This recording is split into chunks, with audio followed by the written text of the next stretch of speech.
66 and 101.9 FM, WFAN. All right, we come to you on this Wednesday evening, a little late, I guess. I don't know what's going on, but they are late for some reason. Casamigos Tequila brings you the program as always, brought to you by those who drink it. We'll take you till 7 o'clock on this Wednesday evening, and depending where you are, you might be hit with some massive thunderstorm now, because if you're out in this weather today, you know that's one of those days where it was just so humid that you could get a thunderstorm anytime. I mean, playing golf this morning, I don't have any problem with the heat at all. I like the heat. But today, it was oppressively humid. I mean, one of the most humid days I've felt in years today, and that was around noon today. So nothing weather-wise would surprise me. And you know there's a lot of bad weather forecast for Friday. So keep that in mind, because we could get a torrential amount of rain. We haven't had a lot of rain. We're about 10 inches short of what would be normal. And the weather's been, I know it's been a crazy year to take advantage of the weather. It's not easy, but the weather's been pretty good the last 6 weeks or so. It's been very nice from a summer standpoint, and a lot of sunshine, a lot of sunny days, but we are about 10 inches behind in terms of rainfall. And we're going to pick up some of those inches on Friday, but if you get it all at once, it doesn't work. It rains off. So that's the case. Probably going to happen. We're going to get supposedly a very, very heavy amount of rain on Friday. So we'll see if that happens. That is the forecast. But again, more hot weather for the next 10 days, a lot of 90-degree days. You know, some summers you don't get 90-degree days at all. This year, we've got a lot of them, and we've got a lot more coming, as a matter of fact. All right, a couple of things. Just seconds ago, you got the Ivy decision, and it's impactful. Ivy was a big player from the beginning. They were one of the first movers of anything. And as I told you a couple of days ago, the Ivy was going to cancel football. They have canceled football for the fall. They've canceled all sports for the fall. They have not made any statements about football. What they stated was they will not play any sports until, at the earliest, January 2021. They did not say whether they would play in the spring. They are hopeful that they will play spring football this year. They have not announced that they will play spring football yet. Now, the question is, what happens with the big guys now? What does the Power Five do? I don't see how the Power Five can start in September. I just don't see how it's even reasonable. I don't think it's there. Stanford today canceled 11 sports.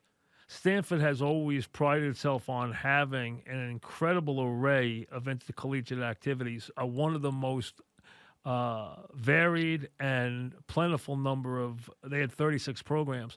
They canceled 11 programs, and that's a school that has money. There are schools that have outrageous amounts of money, okay, that they can fall back on. Harvard, Yale, Texas A&M, as an example, which is one of the richest schools in the country. They will never run out of money.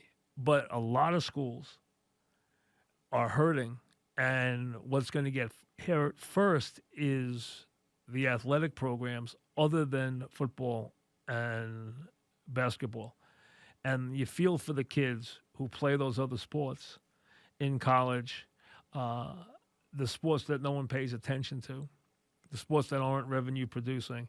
And a lot of those and a lot of athletic departments are going to go by the wayside, and a lot of coaches are going to be looking for work. That's going to, the ripple effect of this is enormous. It really is, as we get ready to hit the fall. And nobody knows what's going to happen here in the fall yet. We really can't tell. Just like we can't tell what's going to happen in sports yet, we can't tell what's going to happen with schools yet.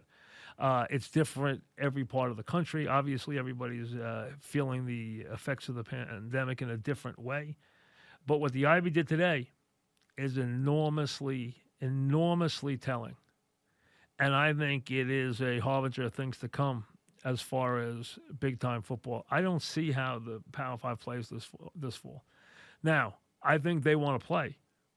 And I think their plan is maybe to start in December, maybe to start in January, be done with the regular season and finish everything up before the NCAA tournament starts. Maybe start December 15th. I don't know. Maybe start January 1st, play an abbreviated schedule, play 8 games, and then play the playoffs and bowls. I don't know exactly how it will unfold. We don't know yet. I think the most logical thing, though, is that they'll back it up.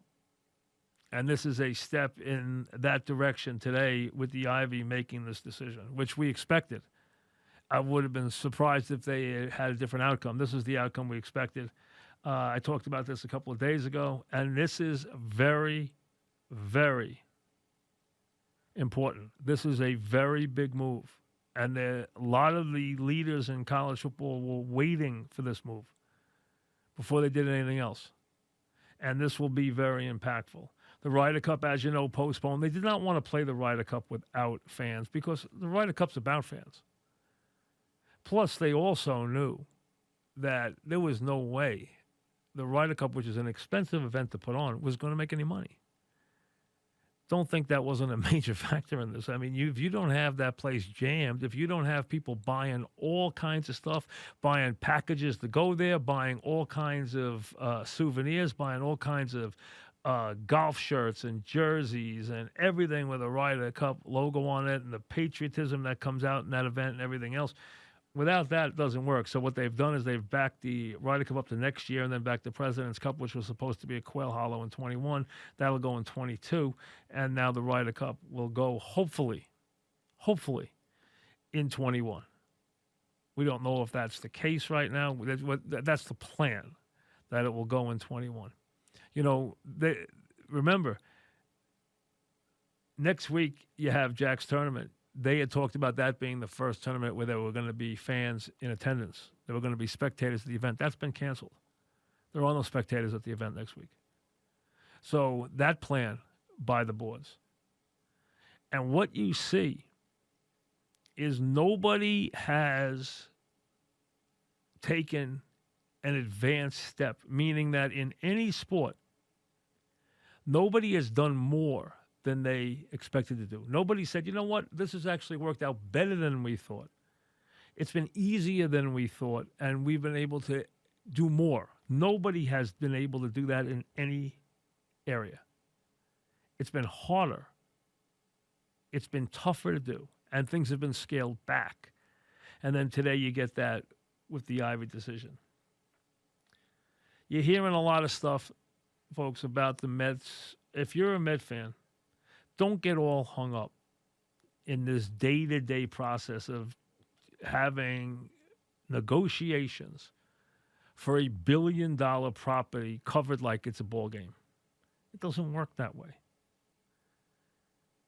You're not going to know what's going on in these negotiations. Nobody's going to tell you what's really going on in these negotiations. They're only going to leak the stuff that they want to use to impact the negotiations, to move somebody off a spot, to get somebody else back involved, to try to up the price. All those public declarations or leaks are there to further the deal. They're not there for information.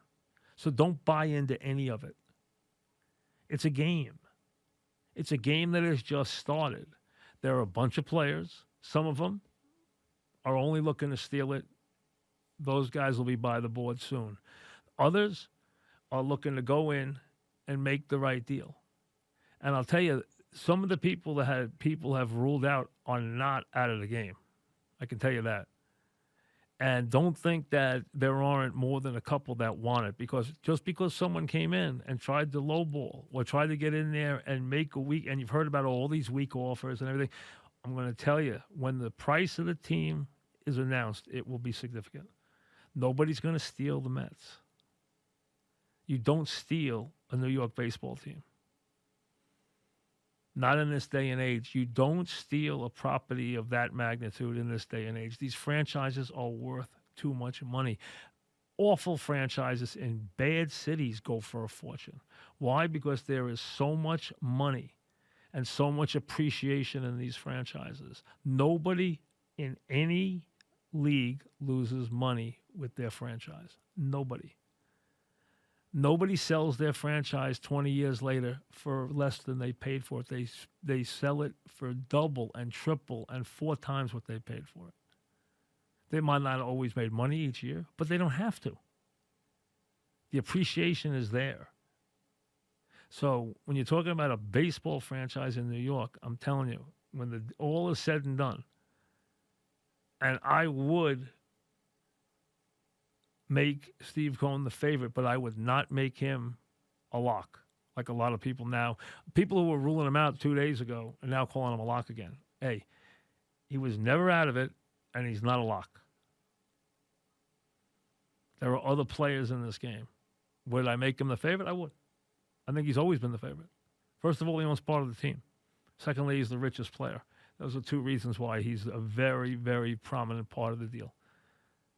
And I'll tell you this, if he wanted it at any price, which I don't know was his motivation, if he did, the game would be over. But I don't know if that's his motivation. And like I said, there are secondary and tertiary factors that are very important to these guys as businessmen. Real estate, broadcast rights, SNY are very, very prominent parts of these deals. It's not just a baseball deal. So, again, you'll hear a lot of stuff. You'll hear this and that, and this one's up and that one's down and this one's in. Means nothing till you get a final announcement. But remember, hey, I remember when Stevie Cohen pulled out, people said Mets won't have 2 bidders. Mets have 7 qualified bidders already cleared. There's plenty of people out there that want to take a swing at this franchise. So when you have 7 people going after one property, I like that position as the seller. The Mets have some issues, absolutely, but they're going to do just fine. You don't even need to. And I know you're not worried about how much money they make, because that really shouldn't be your motivation. They're going to do fine. They're going to do just fine with the franchise. The question is, do you get the guy that you want to have it, who gives you the best chance to have the franchise you want to have going forward? That's what it's really about. Back after that. I mean, if you're a golf fan, you know. They're going to Muirfield Village 2 weeks in a row because of the changes they had to make in the schedule. They're going to play the Workday Charity Open, and the course is going to play at a lesser level this week, meaning that the rough will be up next week and the greens will be faster than they will be this week. So the scores this week should be higher than they will be next week, you would think, because they're going to basically toughen the course up for Jack's tournament. It's a very weird situation, very weird. So, you know, I don't know. Now, last year, Cantley won Jack's tournament at 19 under. So, Lord knows what the scores are going to be like this week. You know, I don't like how they've been tearing these courses apart, you know, where everybody's 15, 18 under par.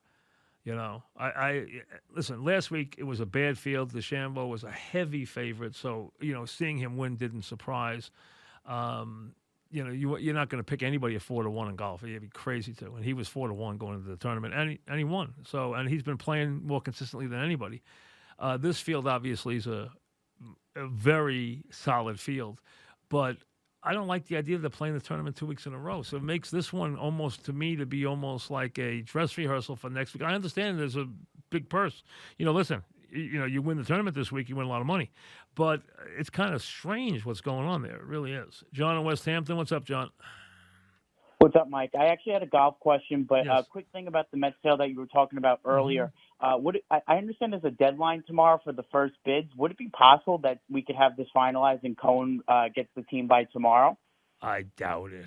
I mean, I don't think it will Not happen. like official, but no, like, I doubt like a that. bid. I doubt that. I don't think it happens that quickly. I mean, I really couldn't say what their. I don't know what their protocol is as to how they're, you know, how the company that's handling it, and they handle almost all major league sales. So they're very well versed at handling the sales. So they do it all the time. I don't think it would happen that quickly, but again, I'm not sure as to what the deadline is. I don't know that there is a deadline.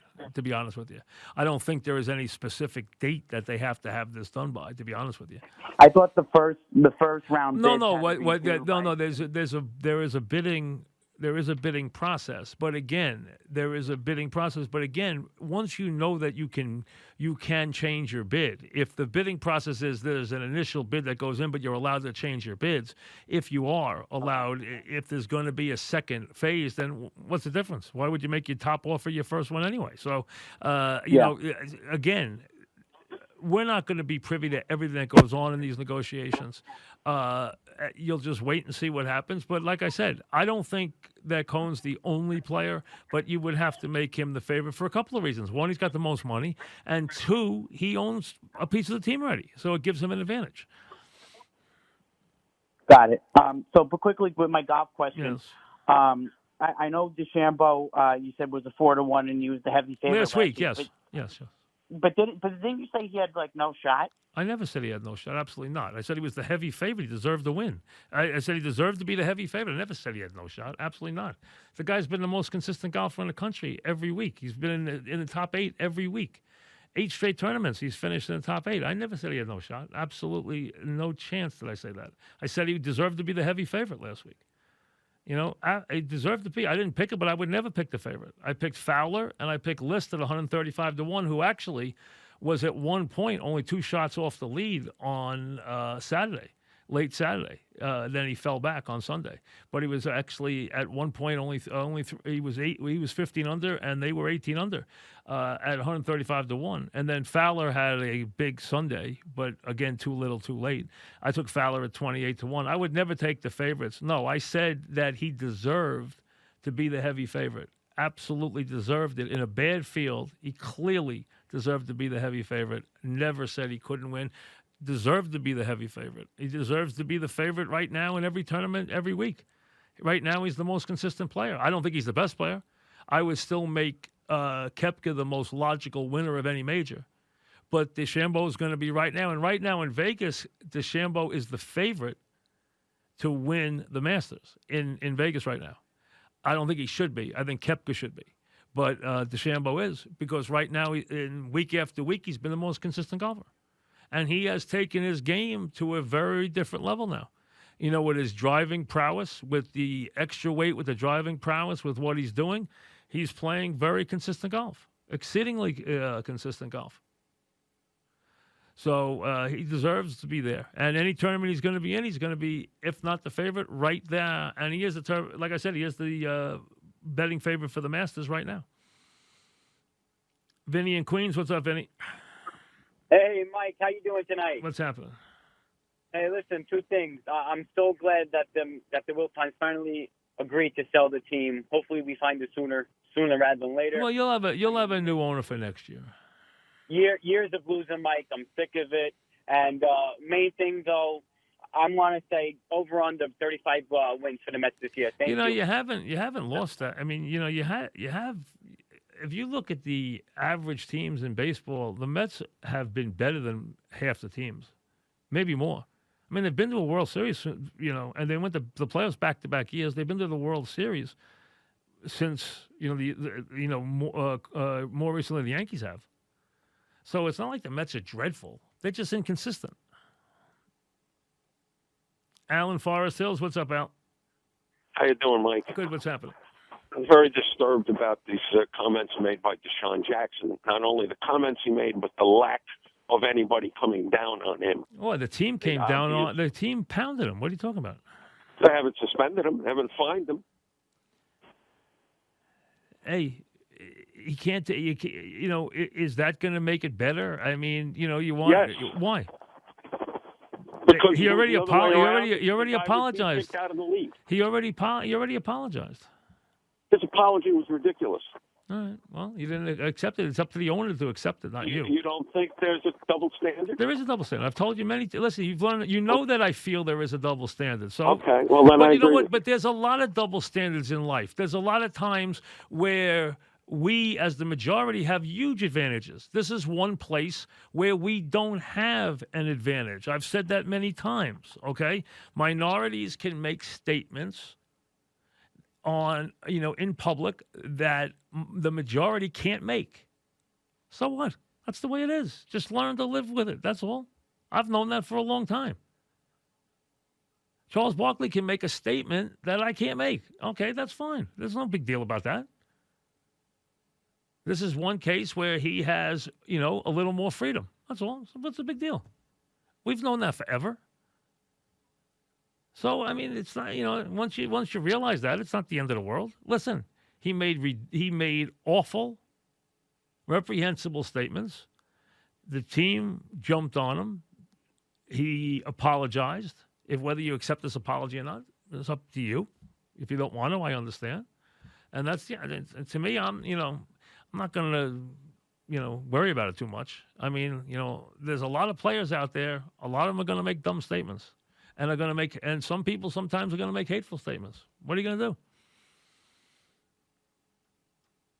Sean in Manville, what's up, Sean? Hey, Mike, how are you? Good, what's happening?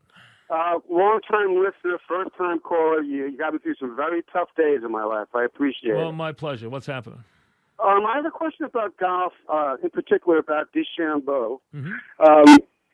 The guy put on all this weight. He's strong as hell now. Right. I'm just curious if they do steroid testing in golf. Because in baseball, yes, they do. someone gets... Yes, they do. So, how often do they test, I don't know. They do drug tests. I don't know how often. DeChambeau, here's what I think. DeChambeau, as you know, if you follow golf, is a egghead, okay? He's a scientist, okay? He is very scientific about his approach to golf. He has very different views about golf.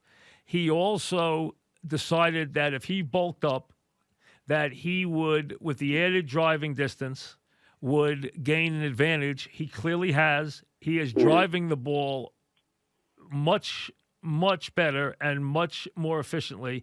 And he says he's taking all these protein drinks and nutrients every day. I'm telling you, I don't know about what his regimen is. I don't think he's doing steroids. I think he's just bulked up. Has he bulked up? Yes. He's visibly bulked up. And there are a lot of guys out there who have thought his bulking up, ex-golfers, pro golfers who felt his bulking up was not positive for him. But it's working for his game. He's driving the ball significantly farther, and he's driving it very well. He's driving it, he's killing it, and he's killing it with authority and keeping it in the fairway. And right now, he has been the most, consistent golfer in the country this year. He's hit, I think he's 8 for 8 at his last 8 tournaments. He's finished in the top 8. He beat a bad field last week, but he beat him. He's right now playing as well as anybody in the country. He is the favorite to win the Masters. Like I said, I would not make him the betting favorite to win the Masters. I would make Brooks the favorite until somebody starts to beat him in majors, the favorite in any major, because I think he goes there, and when he's on his game, I think he's the best player. But DeChambeau has improved, there's no question. Kevin in Fresh Meadows, what's up, Kevin? Hey, Mike, how you been? What's happening? So, I'm new to the golf betting, but it was so funny. With Bryce all bulked up, I started to wonder myself, maybe the guy's going to get tired. So the option that I had was Kevin Na plus 175 against Bryce.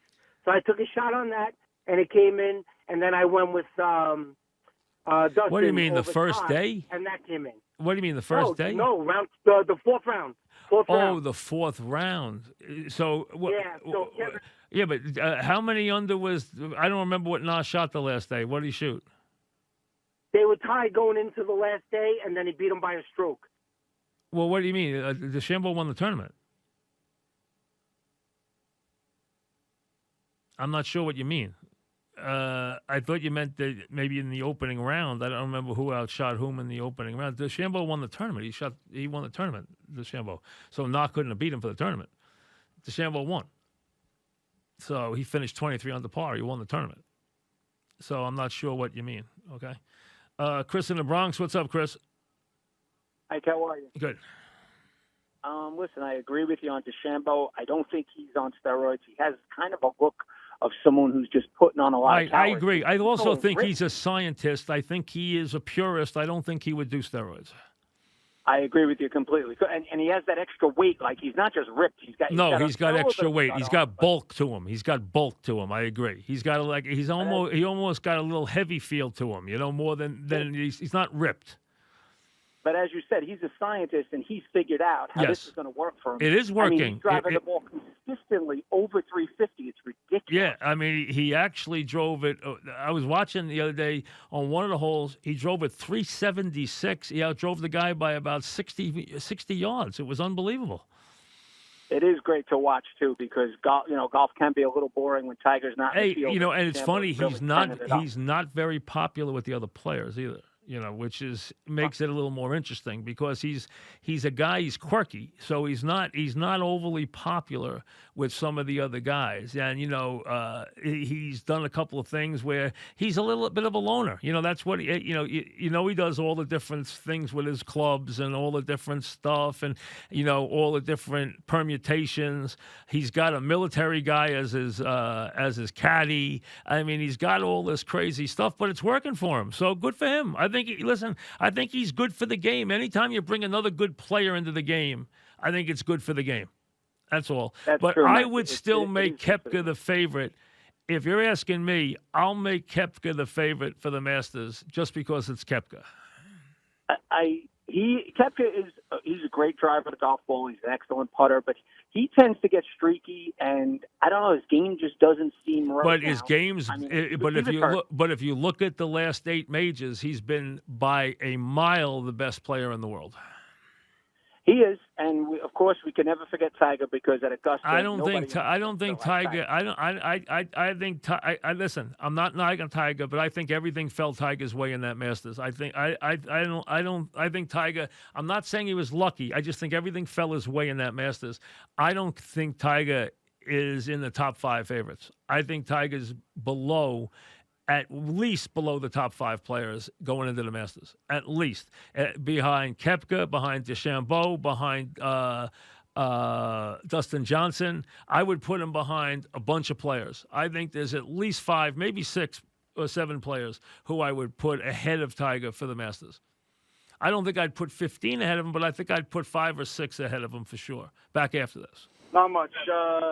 I want to talk about your pick, Koepka to win the Masters. I didn't say I was picking Koepka to win. I said Koepka deserves to be the favorite to win the Masters. He has dominated the majors the last couple of years. That's all. I think he should be the favorite over DeChambeau. Okay. Sorry, misunderstanding there. But this upcoming tournament this week, and I'm telling you, this guy Neiman, remember that name? He's going to shoot lights out this weekend. And then I really like this kid. Yeah, I saw him a couple of weeks ago. I watched him a couple of weeks ago, a young kid. But I mean, to me, what I don't like is I'm not making a pick this week because I don't like that they're playing the same course 2 weeks in a row. I don't like the stops and both stops at Muirfield Village, changing the course to 2 weeks. I think it's kind of weird. So I don't know. It makes almost this week feel like a practice round before Jack's tournament to me. You know that? Yeah, I think it's a little too gimmicky what the PGA is doing. I mean, these guys are shooting 20 under par.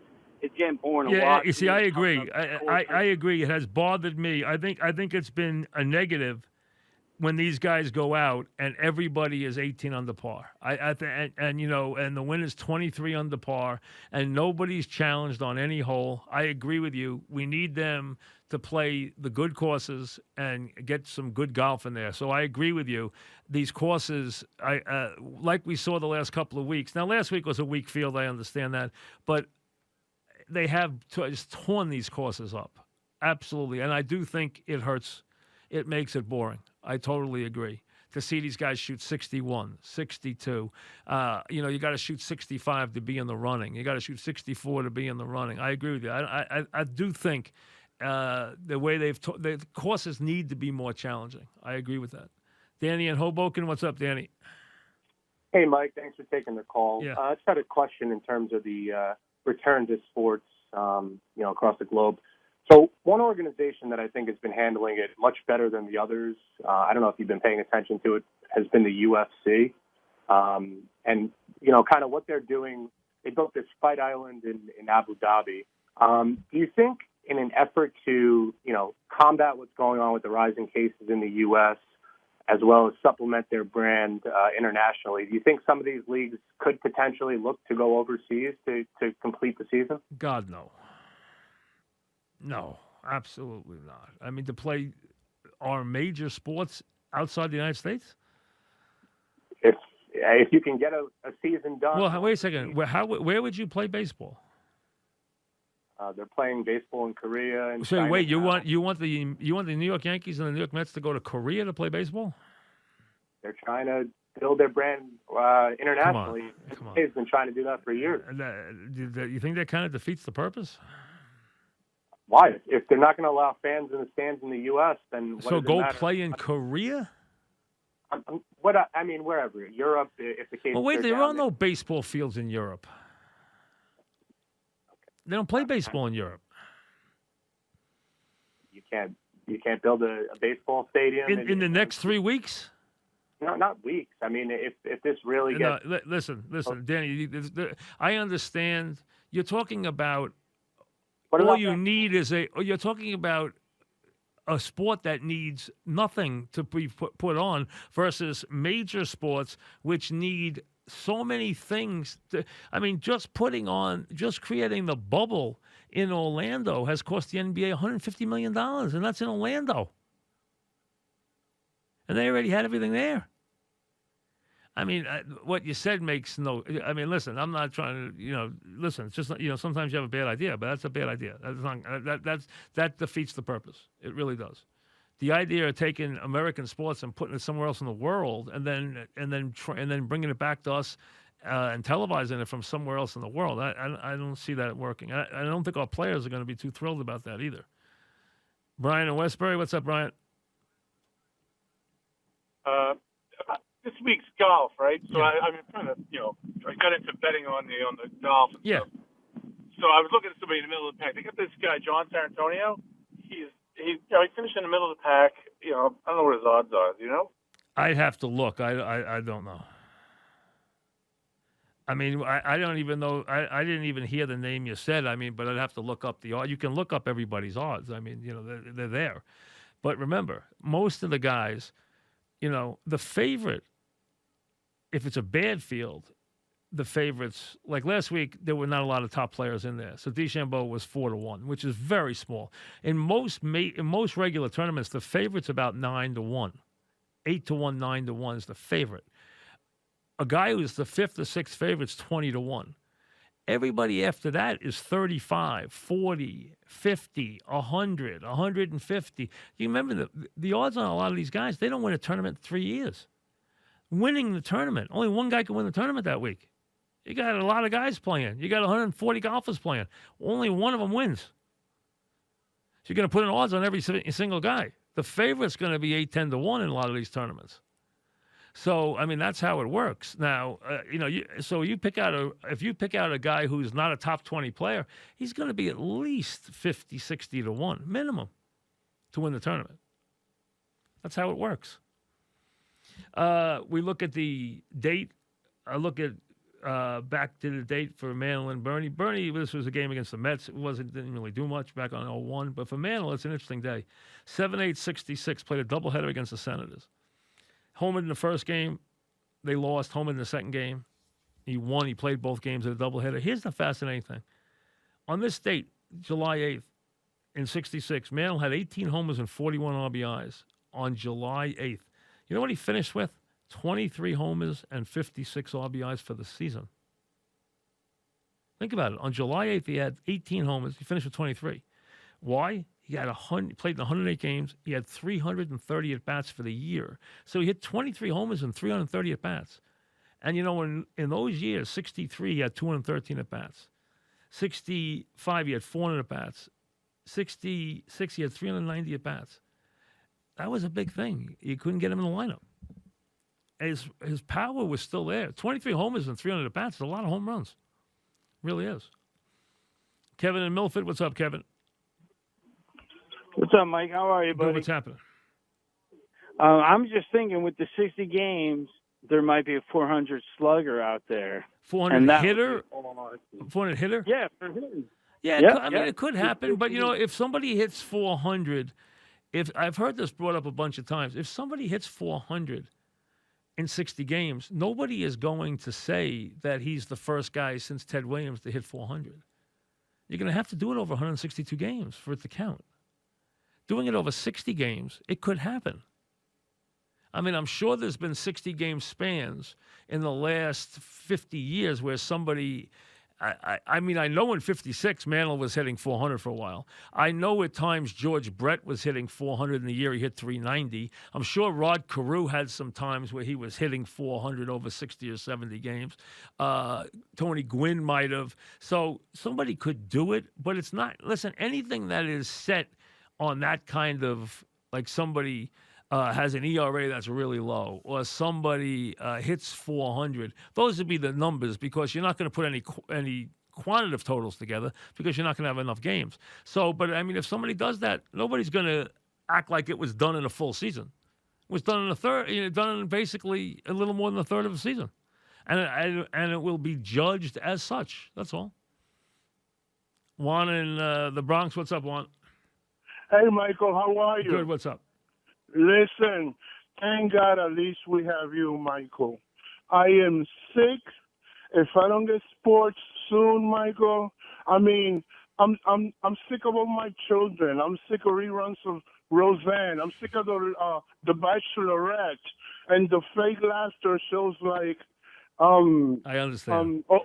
Hey, listen, Juan, I get the message. Okay, we all need games. I understand that. We need games. We need a baseball game tonight. We need a playoff game tomorrow night. We need games. We've gone far longer than I ever even thought could be reasonable. I never thought, if you had said to me in March, hey, it'll be July and you won't have played a game, I would be like, you're going to tell me we're going to go from March to July without a game? Well, now you've had, obviously, a couple of things to pay attention to. Golf has been there. Now, we haven't had classic golf, but we've had golf. You've had some horse racing, but that's for fans who are fans of horse racing. And even that doesn't have the pure feel to it when you don't have people in the stands and you don't have the atmosphere and everything else. It loses a lot in the transmission. There's no question. It's the way it's got to be this year. I mean, Saratoga is going to be run that way, starting in a couple of weeks, as a matter of fact. Before you know it, Saratoga is going to be run that way. As a matter of fact, Saratoga starts, in less than 10 days. So, it's the way it is. You got to run the horses. The horses need to run. They got to run their stake races. They got to run the big races, and that's what they'll do. But, hey, you're right. We do need sports back. We need it back for a variety we need a lot of things back. We need so much of our life back. And I'll tell you, despite the look of the stock market, which is, to me, utterly amazing what the stock market has been doing.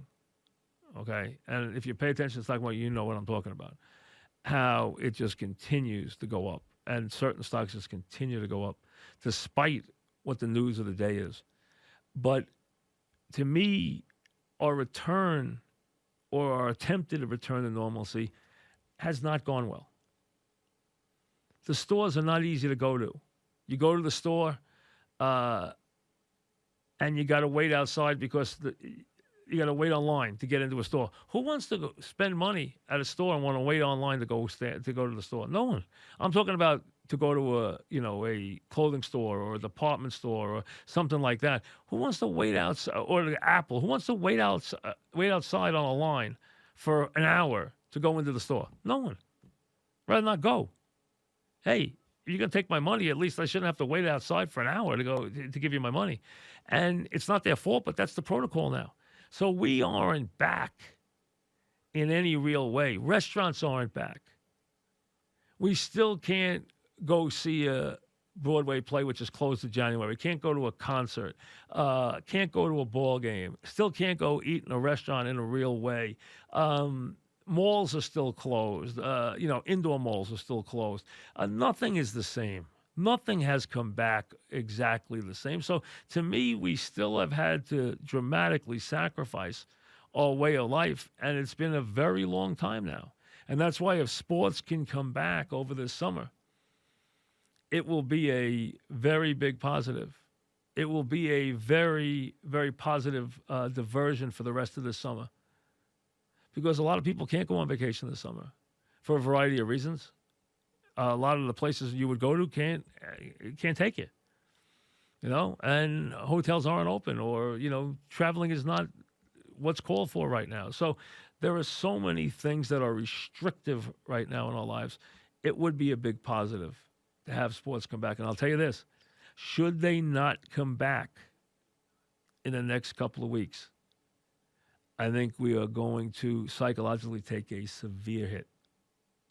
I think our culture is going to take a very severe hit if that happens. And we have not taken that real severe hit yet on the return. I could see that happening if sports doesn't come back. So I think it's a very, very necessary part of the process. School is too. But again, hey, you can't tell somebody, that community knows whether they can open school or not. We don't know that. So to try and force schools on somebody, hey, you got to let the school do what it knows it can do. They know what they can handle. We don't know what each school can handle. So you got to almost take it on a school-to-school basis. On the night where they just canceled college football and all sports for the Ivy League. So we'll see how that all unfolds in the next couple of weeks. But yes, it will be a very big positive and equally a very tough hit if sports doesn't come back. Casamigos Tequila, as always, brings you the program brought to you by those who drink it. We'll see you tomorrow.